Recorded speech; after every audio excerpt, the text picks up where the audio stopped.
को पो छ भित्र हेर त त्यसले अस्ति खिड्की राख्नु बिर्सेछ त्यो छेउमा त्यो काट्दैछ त्यसले त्यो आरी चलाउँदैछ त त्यहाँ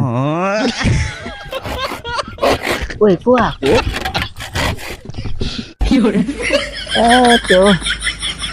आएको रहेछ ओइ बोला न त्यसलाई ओइ आउँछ अरे हौ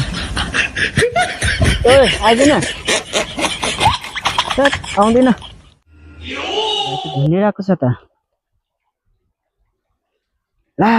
किन के भएर झुन्डेछ फेरि जाऊ छिटो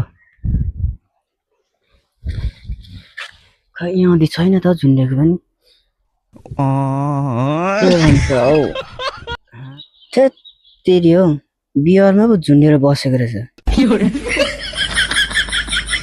त्यसले झुन्डेको छ भने हतारमा आएको बिहारमा पो झुन्डेर बसेको रहेछ अलिकति खाएको आज पुरा त्यसो ल खाँदिन भयो पुग्यो खै कति खाएको तेरो बाउको खाएको र त्यो खाएको